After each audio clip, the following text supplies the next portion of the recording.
Well, hello, avid readers. Trisha Goyer here, and I love talking about books. I love talking to authors and hearing their stories behind the books, and I especially love it when I fell in love with a book. I fell down this deep hole of the Hudson Collection, and I can't wait to talk about it with the author. So, Jocelyn Green is here. So, welcome. Why don't you start by telling us a little bit about yourself? Sure. Thank you so much for having me on, and thanks to everyone who is watching or listening. My name is Jocelyn Green. I live in Iowa. I'm married. I have I was going to say I have two kids, but my oldest turned 18 a month Mm, ago. So is she still, do I say I have a kid and an adult? I don't know. That's you kind of say a you have two kids, one that is now an adult, I guess. Yeah, I guess So, so. I guess so. And her brother is close on her heels. He'll be 16 pretty soon and cannot wait to get his license. Um, so I have been writing books for a really long time. I used to write nonfiction. That's what I did before I wrote mm. novels. I was a military wife. My husband was in the Coast Guard when we first Oh, married. okay. So my very first book was a devotional book for military wives called Faith Deployed. Daily encouragement for military wives. And then it just kind of grew from there. And so my first novels had kind of a military bent to them. My first Mhm. novels were Civil War fiction, the Heroines Behind the Lines series, and it took several books for me to kind of veer away from war times. And I'm happy that the On Central Park series that we'll be talking about tonight, it does not have anything to do with war. I still find war fascinating, but sometimes as an author, we need a little change of pace now and then because, you know, it can be intense. Yes. Oh, well, you said that it doesn't have anything to do with war. The Oh, hero in the book yes, is you're so right. wonderful, by the way. Let me just Oh, say, he thank is so you. sweet. So, yeah, tell us a little about the hero because it does Yeah. there's someone who has, like, faced the war and there's, like, post-traumatic stress. Well, now we would call it Oh, yeah. post-traumatic stress, Yeah. but I don't even know if they referred it to it. It's okay. Not quite So, yet. as not quite yet. As we hint of that, tell us a little bit about the story and then this hero, and then I also love the heroine of the story, Oh. who just has some physical, struggles, but she is awesome. Okay, just tell Okay. us about Okay.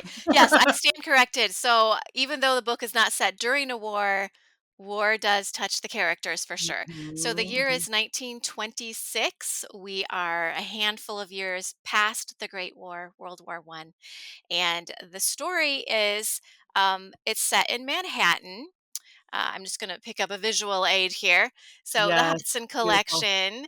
This is the second in a series. The first book was The Metropolitan Affair, but they do work as standalones. The series is about three roommates in Manhattan, and they all work at different, really cool institutions on Central Park. The first one was set mostly at the Metropolitan Museum of Art, and now Elsa Reisner works at the American Museum of Natural History. She is an ornithologist. She studies birds. She does research with them and does other things with the birds. So, at the beginning of the story, she is tasked with going to the Gothic estate of a benefactress of the museum who has passed away. She has left this entire collection of birds from her late husband, former husband's expeditions all over the world. And the museum wants to know, are they worth bringing into the museum? Do they already have these? What condition are they in? The field notes. So she goes there to do this work, and there she meets Luke, who is an architectural salvage dealer, and his co-worker and roommate Tom, who's an assistant. And Luke and Tom were in World War One, Mhm, mhm. and they had a relationship even before the war. Um, you know, we novelists, we could say a whole lot. We have a lot of words to say. I'll try to keep it succinct. But Elsa, you mentioned some physical challenges. She Mhm, had polio as a child, still walks with a limp, but a big part of the story actually is that she feels like she's getting worse again and kind mhm. of dealing with that. Like, is it all in her mind? Is this real? Do people believe her?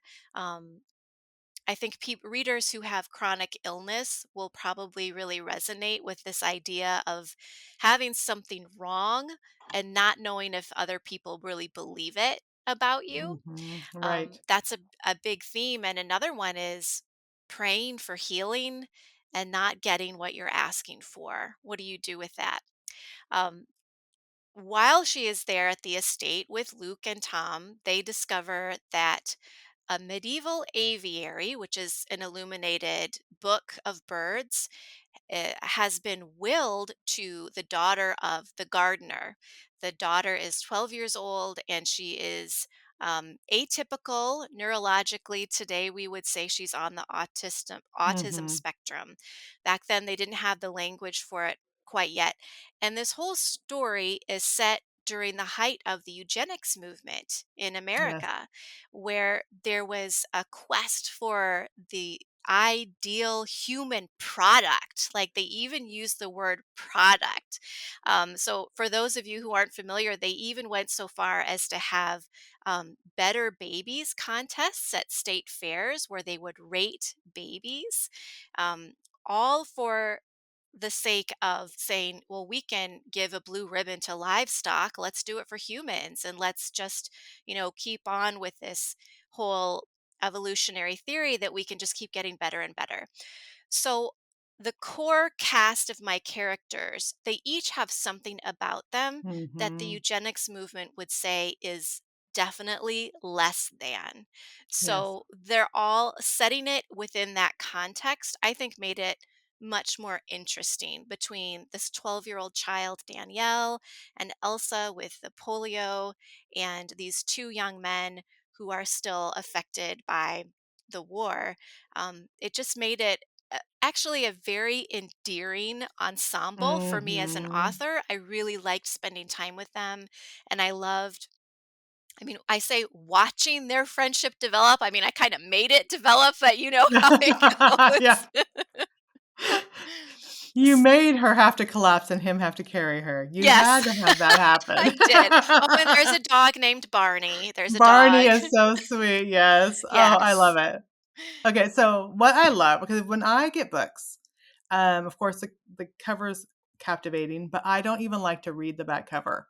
I want to fully engage in the story. I want to be because as an author, if I read the back cover, I'll try to figure out the plot like as I'm going through, right? So I'll like, oh, if you have a missing thing, then I'll be like thinking all the way through. I'll trying to find the clues. I just like start from the first page and so then I'm like, oh, it's a mystery. They're gonna try to find this manuscript. Like, oh, it's a romance.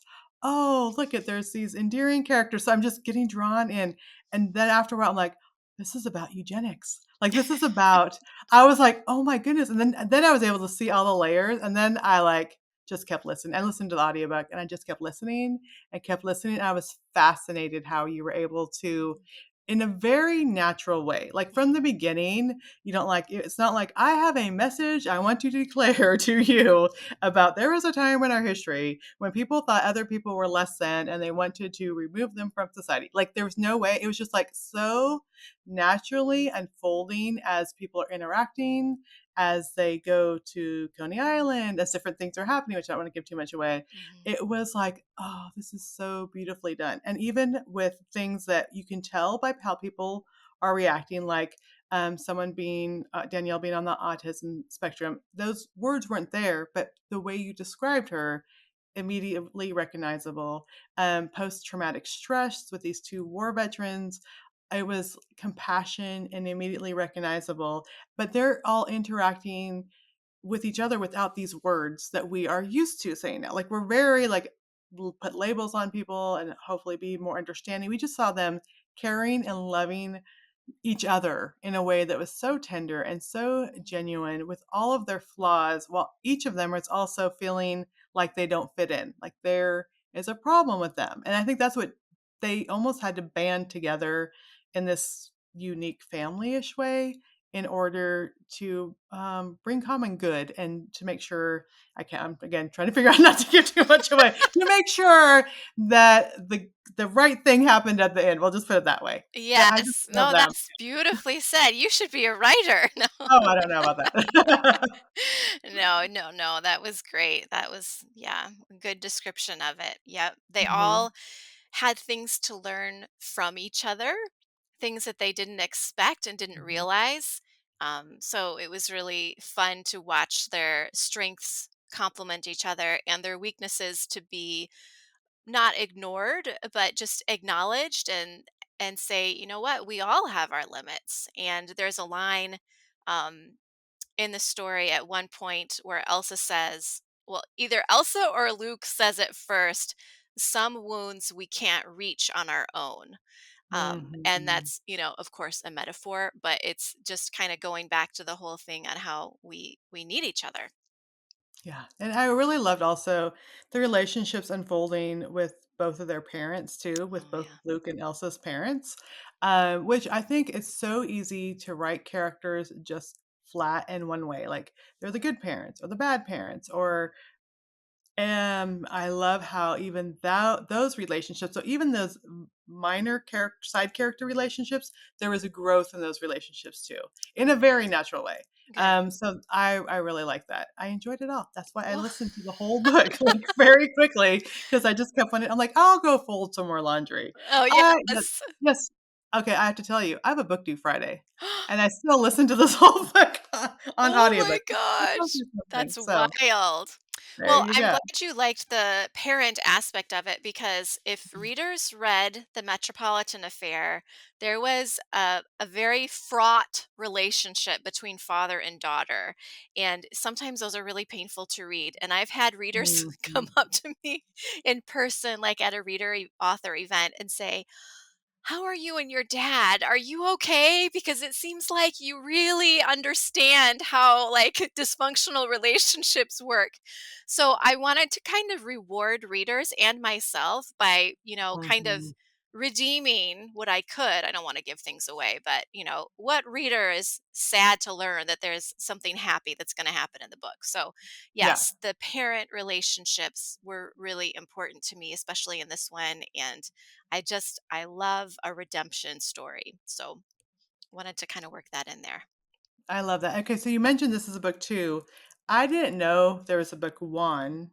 Because I don't like to read, I don't wanna read the Yeah, back, I don't wanna read the description, I just wanna start the book, and I didn't feel like I missed anything. you didn't. You So didn't miss okay. anything because Lauren is the protagonist of book 1 and she's not she's she's not around in book 2. Okay. Okay. I'm like, because I was talking to 2 friends today, both authors, and I mentioned how much I just finished this book today. I was looking forward to talking to you tonight. I really loved it. And both of them said, we read book 1 and we loved it. And I'm like, I didn't even know there Yeah. was a book 1. So that's a good thing because sometimes people say they don't want to start a series till they know all the books are out in the series and they can read them in order. And I will Yes. say, like, definitely, I just picked up book 2. I didn't miss a beat. I Yep. was fully I had a full complete story. So I think even though there's might be similar characters or similar setting, Mhm. I did not feel like I was missing anything. Great. That is excellent. That's the goal. So now is there a book 3? Is there Well, another one coming? yes. I mean, I'm supposed to be writing that right now, and Oh, it's okay. it's a little slow in coming. And I don't know if you feel this way too, Trisha, but sometimes the last book in a series, I kind of drag my feet on, and I think there's like a Mhm. psychological like. I'm not ready to say goodbye to this series, to these characters, or maybe it's just pure procrastination.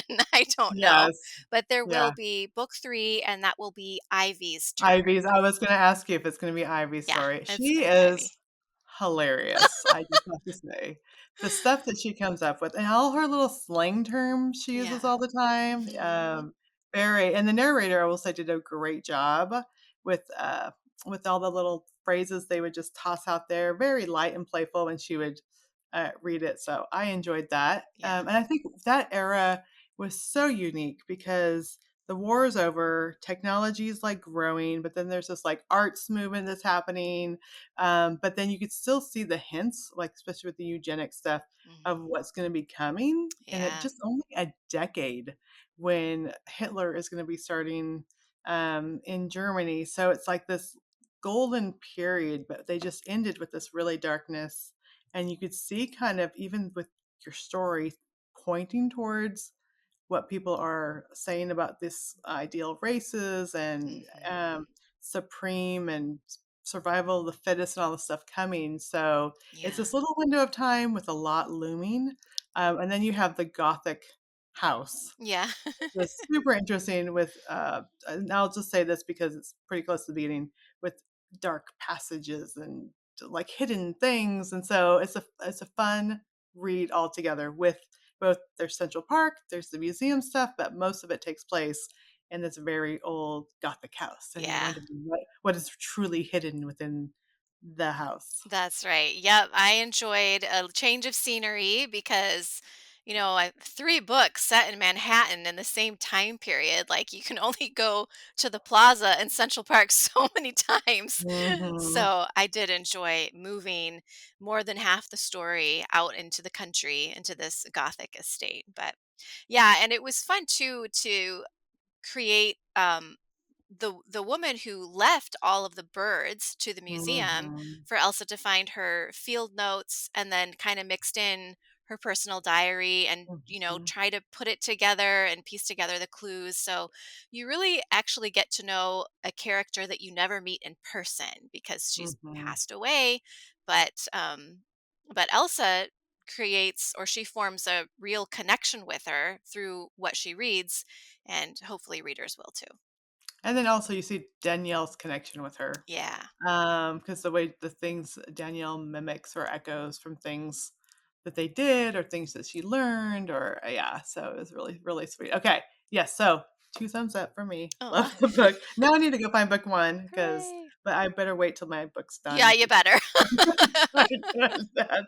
Okay, so I would just love to hear, like, how you mentioned you started with devotionals and then you Mhm. started writing novels. Was it something you've always wanted to do? Did you grow up wanting to be an author, or how did that happen? I did grow up wanting to be an author. As a kid, I thought I would be a children's author, and I've written lots of other things and not children's books yet. So before I wrote nonfiction books, I was working on Capitol Hill, not in Mhm, politics, but for a nonprofit, just as their editor and project manager. Then I married my husband, who, as I mentioned, was in the Coast Guard, and we moved to Alaska. So then I didn't have a job anymore, so I started freelance writing. So I did freelance journalism for a few years, then got into the nonfiction books. Um, and as far as writing fiction, I remember distinctly one day in college, I went to a bookstore and it was so large, and I just stood in the middle and I looked all around every direction and I thought, welp, everything has already been written. There is nothing new under the sun. I have zero to contribute. So I was like, I'm not going to write fiction because it's already been done. But then after I had been writing nonfiction for military, one of my little journeys was to Gettysburg to read first person accounts from housewives who had lived in Gettysburg mm, during and after the battle. And there was so much emotion in what they had written because they never thought it would be for public consumption. It was right. just letters, diaries, things like that.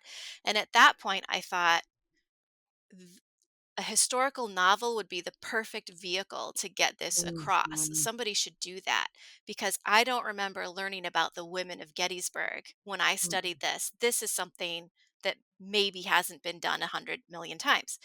And it was just a week after my visit to Gettysburg that my publisher for the nonfiction said, we want to publish more fiction and we want it to have a military angle. Have you ever thought about trying that? What would you do? And so I just shared with them some of the stories that I had uncovered in Gettysburg, and that led to my 4 book proposal because I couldn't decide on one story. And they said yes. So that was really my first venture into historical fiction. And I was hooked. Like, I remember finishing the first novel that I ever wrote, and I just thought, let's do that again, yeah, yeah. which was just great because I felt like I was running out of nonfiction things to say. Like I'm not Mm, I'm not this bottomless well of wisdom and insight, but there is a lot that can be said through story. And there is, and you write fiction and nonfiction, there's a place for mhm. both. Like sometimes you just want to say what needs to be said with, chapters and subheadings and bullet points and sidebars.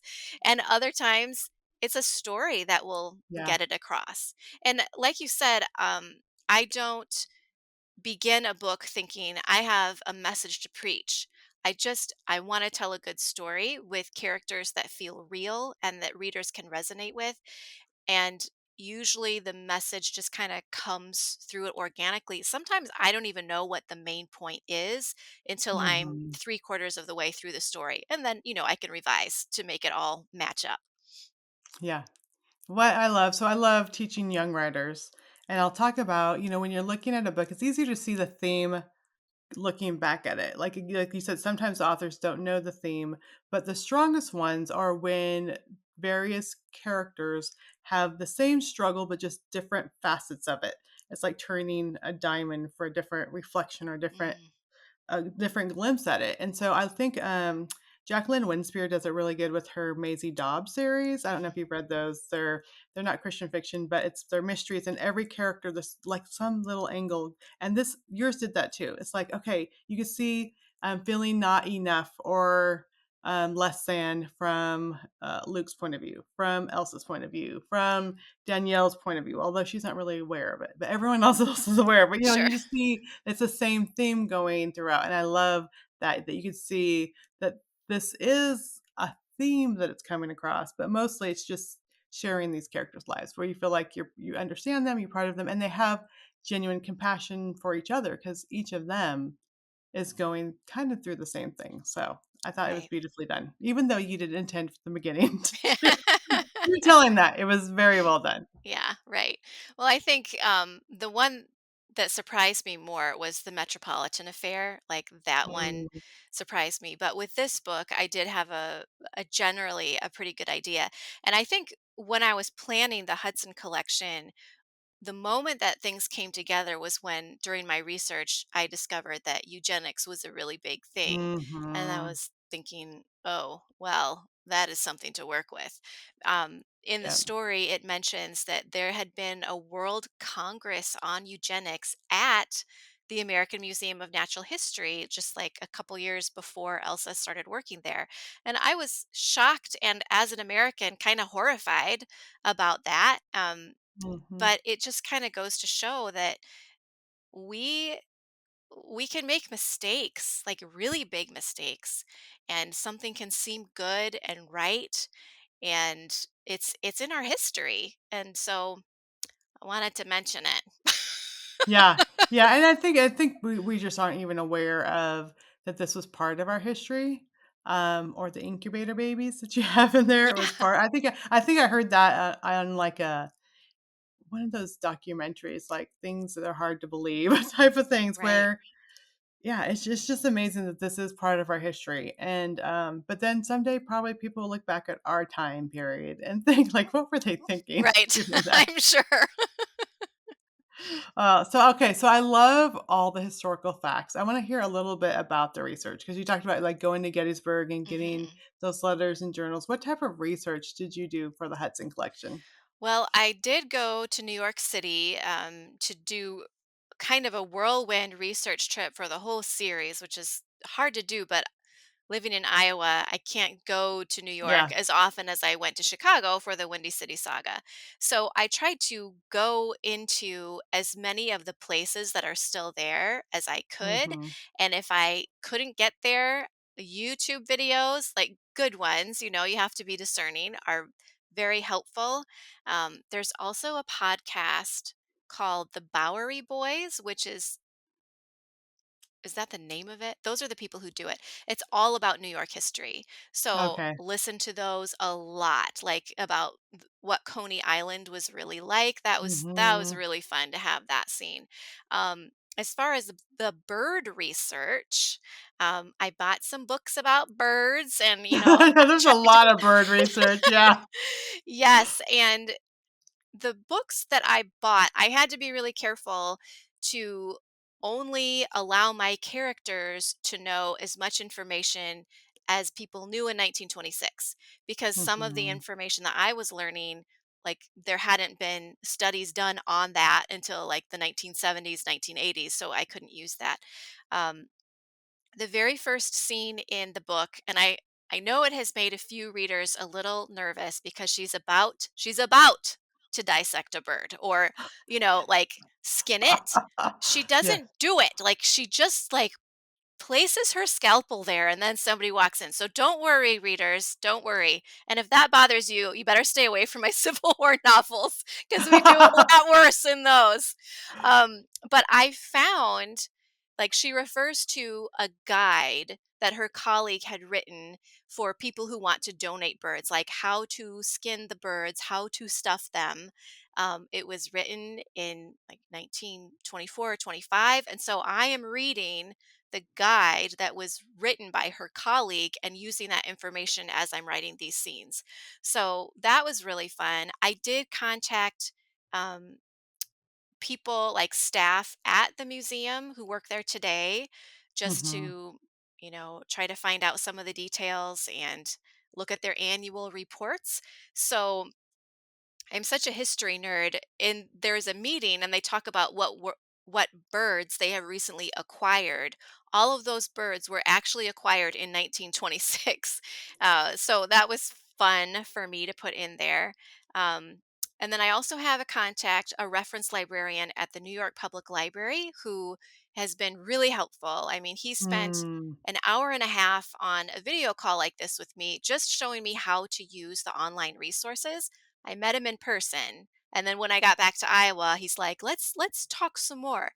Um, so he taught me how to research on my own, but then if I ran into a dead end, I could just email him and say, "I've been trying, and can you point me in the right direction?" And he would just respond with like a PDF of the article that I needed. So I mean, I can't do this kind of research by myself. I had a lot of help. Yeah, which makes it was so authentic, and because I'm kind of picky with my research too, and when I'm reading, I'm like, oh, that is so cool. She figured this out, or she found this name of this bird, or whatever. It's made the book come to life because it was very clear that you did your research, not in a way where it was research heavy, where it Good. wasn't interesting, but you could just Hmm. tell, like, okay. I can believe this because it seems like she knows what she's talking about, Yeah. and oh, I remember a story about this, or this is really cool, or so all that. It was just very Hmm. fascinating. And I love that you're like, oh no, these were the birds that were given to the museum during this year. I'm like, okay, I believe you Yep. because it seems very, very believable in the book. But I'm the same way. I always say, like in my novels, if a bomb fell or something happened, like it really fell. I'm not just gonna make that kind of stuff up. And I think that's Yeah. important to history if we're writing historical fiction.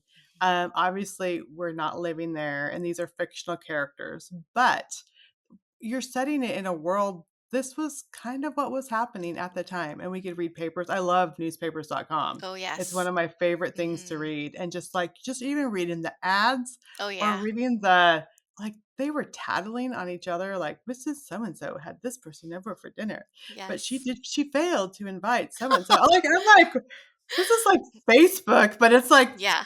printed in the newspaper Yep, for yep. all to read. It was so interesting, which just shows you that human nature has not changed. We That's just right. have different forms of posting it now. Yeah, that's so true.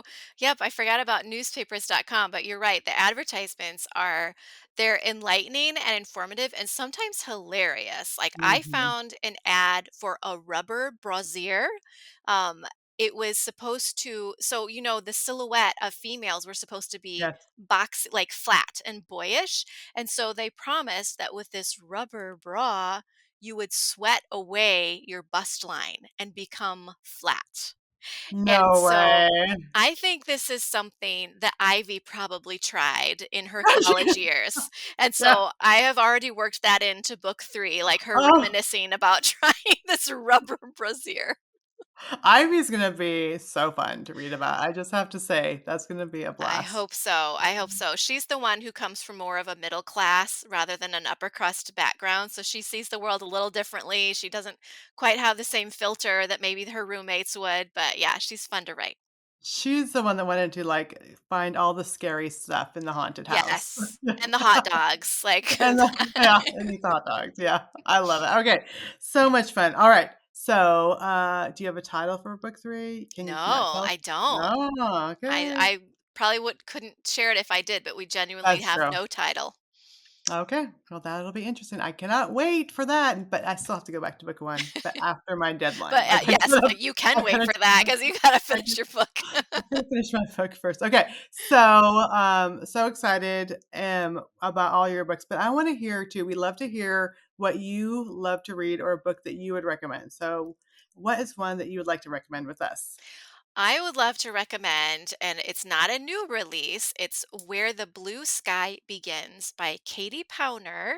Um, it's a contemporary novel, and I really don't read all that much contemporary. I Mhm. usually stick to my first love, which is historical. So, it's really great. It's about a young man who forms a friendship with an older woman who is in very poor health, and she's really grumpy and cantankerous, and it's like a forced proximity thing, but the way they just grow in their relationship with each other and what they learn about life from each other is so it's beautiful, and it'll make you laugh and it'll make you cry. And it's one of Oh, these wow. books that's like written about salt of the earth people. It's not, there's no flashy purple prose in it. It's written very simply, but it's beautiful. It's just beautiful. It doesn't need like to be super dressed up because the story Mhm. itself is just very heartwarming. It's a very feel good story. Oh, good. Okay, now I'm gonna have to add that to my list. That sounds good. The struggle is real, That never is ending. so real. It is so real. Oh, all right. So, Jocelyn, where can readers go to find more information about you and your books? The best place to start would be my website, jocelyngreen.com, and there is a tab that says contact, and that'll have my handles on social media. All right. Well, thank you so much for being here, and we just appreciated it. Oh, thank you for having me. It was so much fun to chat with you.